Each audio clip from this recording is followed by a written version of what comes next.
ओम शांति 16/11/2024 16/11/2024 के ईश्वरीय महावाक्य हैं। मीठे बच्चे, बाप आए हैं तुम्हें रूहानी हुनर सिखलाने, जिस हुनर से तुम सूर्य चांद से भी पार शांति धाम में जाते हो। प्रश्न है, साइंस घमंड और साइलेंस घमंड में कौन सा अंतर है? उत्तर, साइंस घमंडी चांद सितारों पर जाने के लिए कितना खर्चा करते हैं, शरीर का जोखिम उठा कर जाते हैं। उन्हें यह डर रहता है कि रॉकेट कहाँ फेल ना हो जाए। तुम बच्चे साइलेंस घमंड वाले बिगर कोड़ी खर्चा सूर्य चांद से भी पार मूल वतन में चले जाते हो। तुम्हें कोई डर नहीं, क्योंकि तुम शरीर को यहाँ ही छोड़कर जाते हो। ओम शांति। रूहानी बाप बैठ रूहानी बच्चे को समझाते हैं। बच्चे सुनते तो रहते हैं कि साइंसदान चांद पर जाने का प्रयत्न करते रहते हैं, लेकिन वे लोग तो सिर्फ चांद पर जाने की कोशिश करते हैं, कितना खर्चा करते हैं, परंतु डर रहता है ऊपर जाने में। अब तुम अपने ऊपर विचार करो, तुम कहाँ के रहने वाले हो? वह तो चंद्रमा की तरफ जाते हैं, तुम तो सूर्य चांद से भी पार जाते हो, एकदम मूल वतन में। वो लोग तो ऊपर जाते हैं तो उनको बहुत पैसे मिलते हैं, ऊपर में चक्र लगा कर आते तो उनको लाखों सौगातें मिलती हैं। शरीर का जोखिम यानी रिस्क उठा कर जाते हैं। वह है साइंस घमंडी। तुम्हारे पास साइलेंस का घमंड है। तुम जानते हो हम आत्मा अपने शांति धाम ब्रह्मांड में जाते हैं। आत्मा ही सब कुछ करती है। उन्हों की भी आत्मा शरीर के साथ ऊपर में जाती है। बड़ा जो खौफनाक है, डरते भी हैं, ऊपर से गिरे तो जान खत्म हो जाएगी। वह सब है जिस्मानी हुनर। तुमको बाप रूहानी हुनर यानी कला सिखलाते हैं। इस हुनर सीखने से तुमको कितनी बड़ी प्राइज मिलती है? 21 जन्मों की प्राइज मिलती है, नंबरवार पुरुषार्थ अनुसार। आजकल गवर्नमेंट लॉटरी भी निकालती है ना, यह बाप तुमको प्राइज देते हैं और क्या सिखलाते हैं? तुमको बिल्कुल ऊपर ले जाते हैं, जहाँ तुम्हारा घर है। अभी तुमको याद आता है ना कि हमारा घर कहाँ है और राजधानी जो गवाई है वह कहाँ है? रावण ने छीन लिया। अब फिर से हम अपने असली घर भी जाते हैं और राजाई भी पाते हैं। मुक्ति धाम हमारा घर है, यह कोई को पता नहीं है। अब तुम बच्चों को सिखलाने के लिए देखो, बाप कहाँ से आते हैं, कितना दूर से आते हैं। आत्मा भी रॉकेट है, वह कोशिश करते हैं ऊपर जाकर देखे चंद्रमा में क्या है, स्टार में क्या है। तुम बच्चे जानते हो, यह तो इस मांडवी की बत्तियां हैं। जैसे मांडवी में बिजलियां लगाते हैं, म्यूजियम में भी तुम बत्तियां की लड़ियां लगाते हो ना। यह फिर है बेहद की दुनिया। इसमें यह सूरज चांद सितारे रोशनी देने वाले हैं। मनुष्य फिर समझते हैं सूर्य चंद्रमा यह देवताएं हैं, परंतु यह देवता तो है नहीं। अभी तुम समझते हो बाप कैसे आकर हमको मनुष्य से देवता बनाते हैं। यह ज्ञान है सूर्य चंद्रमा और ज्ञान लकी सितारे।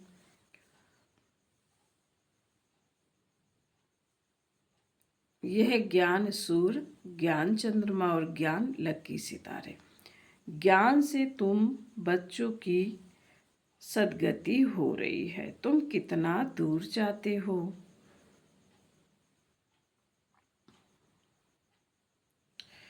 बाप ने ही घर जाने का रास्ता बताया है। सिवाय बाप के कोई भी वापस अपने घर जा नहीं सकते। बाप जब आकर शिक्षा देते हैं तब तुम जानते हो, यह भी समझते हैं हम आत्मा पवित्र बनेंगे, तभी अपने घर जा सकेंगे। फिर या तो योग बल से या सजाओं के बल से पावन बनना है। बाप तो समझाते रहते हैं, जितना बाप को याद करेंगे उतना तुम पुण्य बनेंगे। याद नहीं करेंगे तो पतित ही रह जाएंगे, फिर बहुत सजा खानी पड़ेगी और पद भी भ्रष्ट हो जाएगा। बाप खुद बैठ तुमको समझाते हैं, तुम ऐसे ऐसे घर जा सकते हो। ब्रह्मांड क्या है, सूक्ष्म वतन क्या है, कुछ भी पता नहीं। स्टूडेंट्स पहले थोड़े ही कुछ जानते हैं, जब पढ़ना शुरू करते हैं तो फिर नॉलेज मिलती है। नॉलेज भी कोई छोटी कोई बड़ी होती है। ICS का इम्तहान दिया तो फिर कहेंगे नॉलेज फुल। इससे ऊंच नॉलेज कुछ होती नहीं। अब तुम भी कितनी ऊंच नॉलेज सीखते हो। बाप तुमको पवित्र बनने की युक्ति बताते हैं कि बच्चों मामेकम याद करो तो तुम पति से पावन बनेंगे। असल में तुम आत्माएं पावन थी, ऊपर अपने घर में रहने वाली थी। जब तुम सतयुग में जीवन मुक्ति में हो तो बाकी सब मुक्ति धाम में रहते हैं। मुक्ति और जीवन मुक्ति दोनों को हम शिवालय कह सकते हैं। मुक्ति में शिव बाबा भी रहते हैं, हम बच्चे आत्माएं भी रहते हैं। यह है रूहानी हाईएस्ट नॉलेज। वह कहते हैं हम चांद के ऊपर जाकर रहेंगे। कितना माथा मारते हैं, बहादुरी दिखाते हैं। इतने मल्टी मिलियन माइल ऊपर जाते हैं, लेकिन उन्हों की आस पूर्ण नहीं होती और तुम्हारी आस पूरी हो जाती है। उनका है झूठा जिस्मानी घमंड, तुम्हारा है रूहानी घमंड। वह माया की बहादुरी दिखाते हैं। मनुष्य कितनी तालियां बजाते हैं, बधाइयाँ देते हैं, मिलता भी बहुत है। करके 5-10 करोड़ मिलेंगे। तुम बच्चों को यह ज्ञान है कि उन्हों को यह जो पैसे मिलते हैं सब खत्म हो जाएंगे। बाकी थोड़े दिन ही समझो, आज क्या है कल क्या होगा। आज तुम नरकवासी हो, कल स्वर्गवासी बन जाएंगे। टाइम कोई जास्ती नहीं लगता, तो उन्हों की है जिस्मानी ताकत और तुम्हारी है रूहानी ताकत। जो सिर्फ तुम ही जानते हो, वह जिस्मानी ताकत से कहाँ तक जाएंगे, चांद सितारों तक पहुँचेंगे और लड़ाई शुरू हो जाएगी। फिर वह सब खत्म हो जाएंगे। उन्हों का हुनर यहाँ तक ही खत्म हो जाएगा। वह है जिस्मानी हाईएस्ट हुनर तुम्हारा है। बावन का फिर वह सब खत्म हो जाएगा। उन्हों का हुनर यहाँ तक ही खत्म हो जाएगा। वह है जिस्मानी हाईएस्ट हुनर तुम्हारा है। रूहानी हाईएस्ट हुनर तुम शांति धाम में जाते हो, उसका नाम ही है स्वीट होम। वो लोग कितने ऊपर जाते हैं और तुम अपना हिसाब करो, तुम कितने माइल्स ऊपर में जाते हो। तुम कौन आत्माएं हो। बाप कहते हैं मैं कितने माइल ऊपर में रहता हूँ, गिनती कर सकेंगे। उन्हों के पास तो गिनती है। बतलाते हैं इतने माइल्स ऊपर में गए फिर लौट आते हैं। बड़ी खबरदारी रखते हैं। पैसे उतरेंगे, ऐसे उतरेंगे, यह करेंगे, बहुत आवाज़ होता है। तुम्हारा क्या आवाज़ हुआ? तुम कहाँ जाते हो, फिर कैसे आते हो, कोई पता नहीं। तुमको क्या प्राइज़ मिलती, यह भी तुम ही जानते हो। वंडरफुल है, बाबा की कमाल है, किसी को पता नहीं। तुम जानते हो। तुम तो कहेंगे यह नई बात थोड़ी ही है। 5,000 वर्ष बाद फिर वह अपनी यह प्रैक्टिस 1,000 वर्ष बाद। बाबा ने कहा 5,000 वर्ष बाद वह अपनी यह प्रैक्टिस करते रहेंगे। तुम इस सृष्टि रूपी ड्रामा के आदि मदंत ड्यूरेशन आदि को अच्छी रीति जानते हो, तो तुमको अंदर फक्र होना चाहिए। बाबा हमको क्या सिखलाते, बहुत ऊंचा पुरुषार्थ करते, फिर भी करेंगे। ये सब बातें और कोई नहीं जानता। बाप गुप्त तुमको कितना रोज समझाते, तुमको कितनी नॉलेज देते हैं। उन लोगों का जाना है हद तक, तुम बेहद में जाते हो। वह चंद्रमा तक जाते हैं। अब वह तो बड़ी बड़ी बत्तियां हैं और तो कुछ है नहीं। उनको धरनी बहुत छोटी देखने में आती है। तो उन्हों की जिस्मानी नॉलेज और तुम्हारी नॉलेज में कितना फर्क है। तुम्हारी आत्मा कितनी छोटी है, परंतु रॉकेट बड़ा तीखा है। आत्माएं ऊपर में रहती हैं, फिर आती हैं पार्ट बाजार। वह भी सुप्रीम आत्मा है, परंतु उनकी पूजा कैसे हो, भक्ति भी जरूर होनी ही है। बाबा ने समझाया आधा कल्प है ज्ञान, फिर आधा कल्प है भक्ति। रात अभी संगम युग पर तुम ज्ञान लेते हो, सतयुग में तो ज्ञान होता नहीं। इसलिए इसको पुरुषोत्तम संगम युग कहा जाता है। सबको पुरुषोत्तम बनाते हैं। तुम्हारी आत्मा कितना दूर दूर जाती है। तुमको खुशी है ना, वह हुनर दिखाते हैं तो बहुत पैसे मिलते हैं। फल कितना भी मिले, परंतु तुम समझते हो वह कुछ भी साथ चलना नहीं है। अभी मरे कि मरे, सब खत्म हो जाने वाला है। अभी तुमको कितने वैल्यूबल रत्न मिलते हैं, इनकी वैल्यू कोई गिनी नहीं जाती। लाख लाख रुपया एक एक वर्षंस का है। कितने समय से तुम सुनते ही आते हो। गीता में कितनी वैल्यूबल नॉलेज है। यह एक ही गीता है जिसको मोस्ट वैल्यूबल कहते हैं। सर्वशास्त्रमयी श्रोमणी श्रीमद् भगवत गीता है। वो लोग भल पढ़ते रहते हैं, परंतु अर्थ थोड़े ही समझते। गीता पढ़ने से क्या होगा? बाप कहते हैं मुझे याद करो तो तुम पावन बनेंगे। भल वह गीता पढ़ते हैं, परंतु एक का भी बाप से योग नहीं। बाप को ही सर्वव्यापी कह देते हैं। पावन भी बन नहीं सकते।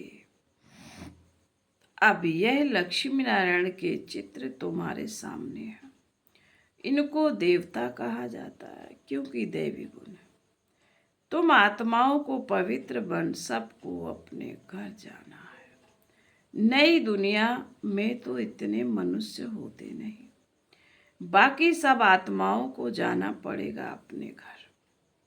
तुमको बाप भी वंडरफुल नॉलेज देते हैं, जिससे तुम मनुष्य से देवता बहुत ऊंच बनते हो। तो ऐसी पढ़ाई पर अटेंशन भी इतना चाहिए।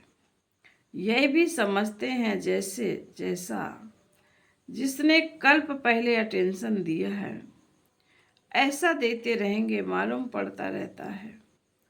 बाप सर्विस का समाचार सुनकर खुश भी होते हैं। बाप को कभी चिट्ठी की नहीं बाप को कभी चिट्ठी ही नहीं लिखते हैं, तो समझते हैं उनका बुद्धि योग कहाँ ठीक कर भीतर तरफ लग गया है। देह अभिमान आया हुआ है, बाप को भूल गए हैं। नहीं तो विचार करो, लव मैरिज होती है तो उनका कितना आपस में प्यार रहता है। हाँ, कोई कोई के ख्याल बदल जाते हैं तो फिर स्त्री को भी मार डालते हैं। यह तुम्हारी है उनके साथ लव मैरिज। बाप आकर तुमको अपना परिचय देते हैं, तुम आपे ही परिचय नहीं पाते हो, बाप को आना पड़ता है। बाप आएगा तब जबकि पुरानी दुनिया होगी। पुरानी दुनिया को नई बनाने जरूर संगम पर ही आएंगे। बाप की ड्यूटी है नई दुनिया स्थापन करने की।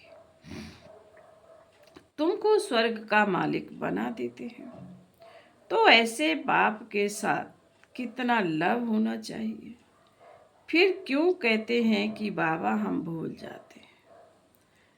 कितना ऊंच ते ऊंच बाप है, इनसे ऊंचा कोई होता ही नहीं। मनुष्य मुक्ति के लिए कितना माथा मारते हैं, उपाह करते हैं, कितनी झूठ ठगी चल रही है। महर्षि आदि का कितना नाम है। गवर्नमेंट 10-20 एकड़ जमीन दे देती है। ऐसे नहीं कि गवर्नमेंट कोई रिलीजियस है, उसमें कोई मिनिस्टर रिलीजियस है, कोई अनरिलीजियस है, कोई धर्म को मानते ही नहीं। कहा जाता है रिलीजन इज माइट। क्रिश्चियन में माइट थी ना, सारे भारत को हप करके गए। अभी भारत में कोई माइट नहीं है। कितना झगड़ा मारा मारी लगी पड़ी है। वही भारत क्या था। बाप कैसे कहाँ आते हैं किसको कुछ भी पता नहीं है। तुम जानते हो मगध देश में आते हैं जहाँ मगरमच्छ होते हैं। मनुष्य ऐसे हैं जो सब कुछ खा जाए। सबसे जास्ती वैष्णो भारत था। यह वैष्णो राज्य है ना,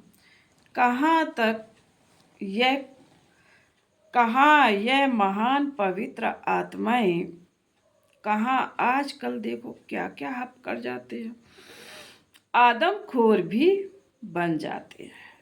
भारत की क्या हालत हो गई है। अभी तुमको सारा राज समझा रहे हैं, ऊपर से लेकर नीचे तक पूरा ज्ञान देते हैं।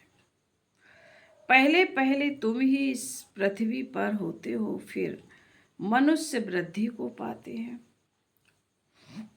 अभी थोड़े समय में हाहाकार हो जाए, फिर हाय हाय करते रहेंगे।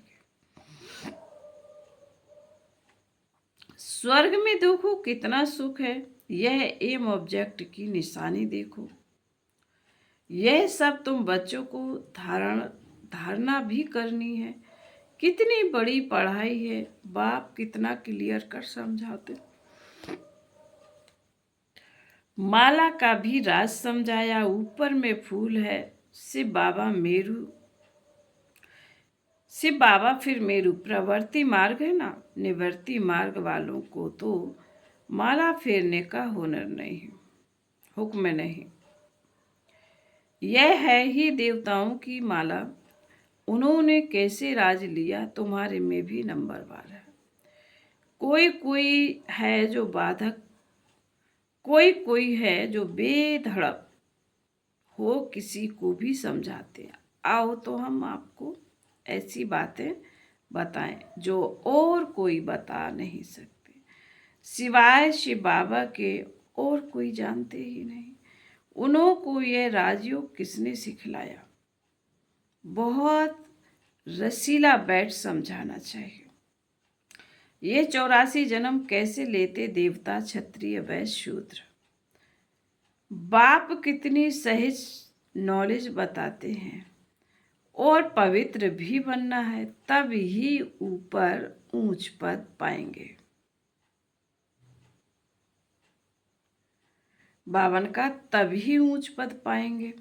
सारे विश्व पर शांति स्थापन करने वाले तुम हो।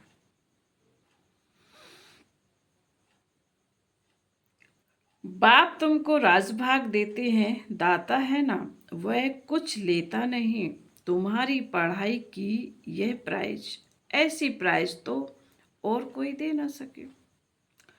तो ऐसे बाप को प्यार से क्यों नहीं याद करते हैं।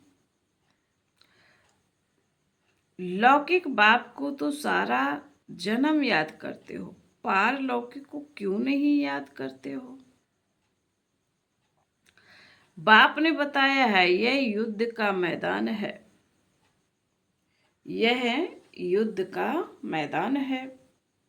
इसमें टाइम लगता है पावन बनने में। इतना ही समय लगता है जब तक लड़ाई पूरी हो। ऐसे नहीं जो शुरू में आए हैं वह पूरे पावन होंगे। बाबा कहते हैं माया की लड़ाई बड़ी जोर से चलती है। अच्छे अच्छे को भी माया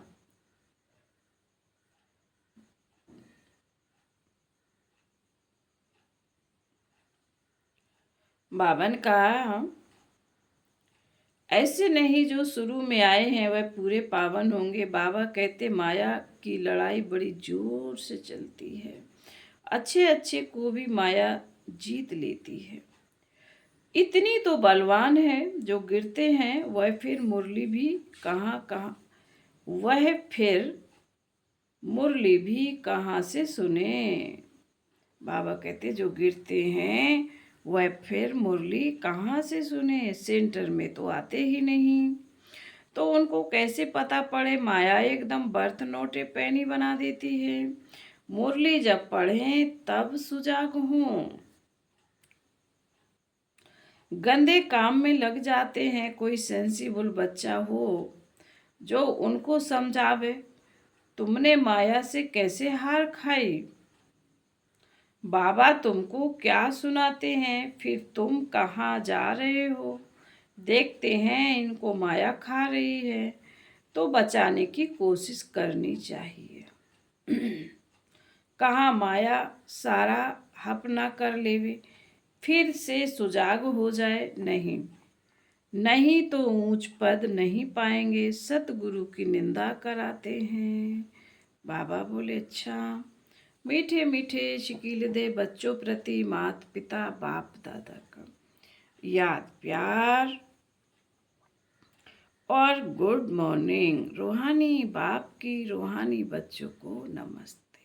हम रूहानी बच्चों की रूहानी माता पिता बाप दादा को याद प्यार गुड मॉर्निंग और नमस्ते नमस्ते।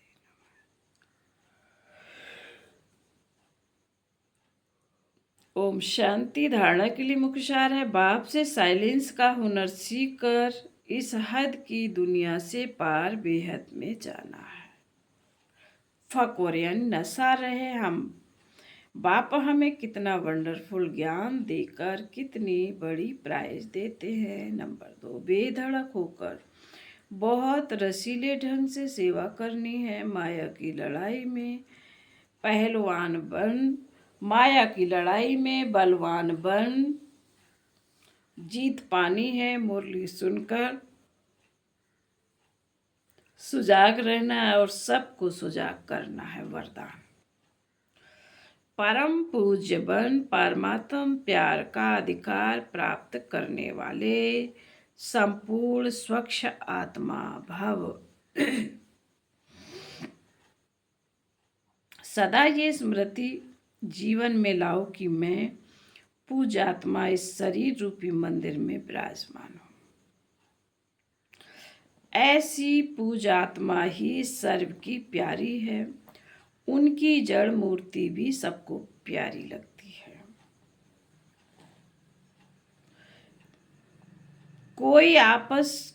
कोई आपस में भल झगड़ते हो लेकिन मूर्ति को प्यार करेंगे क्योंकि उनमें पवित्रता है। तो अपने आप से पूछो, मन बुद्धि संपूर्ण स्वच्छ बनी है? जरा भी अस्वच्छता मिक्स तो नहीं है। जो ऐसे संपूर्ण स्वच्छ वही परमात्म प्यार के अधिकारी हैं। स्लोगन: ज्ञान के खजाने को स्वयं में धारण कर हर समय हर कर्म समझ से करने वाले ही ज्ञानी तू आत्मा है। ज्ञान के खजाने को स्वयं में धारण कर हर समय हर कर्म समझ से करने वाले ही ज्ञानी तू आत्मा है। अच्छा,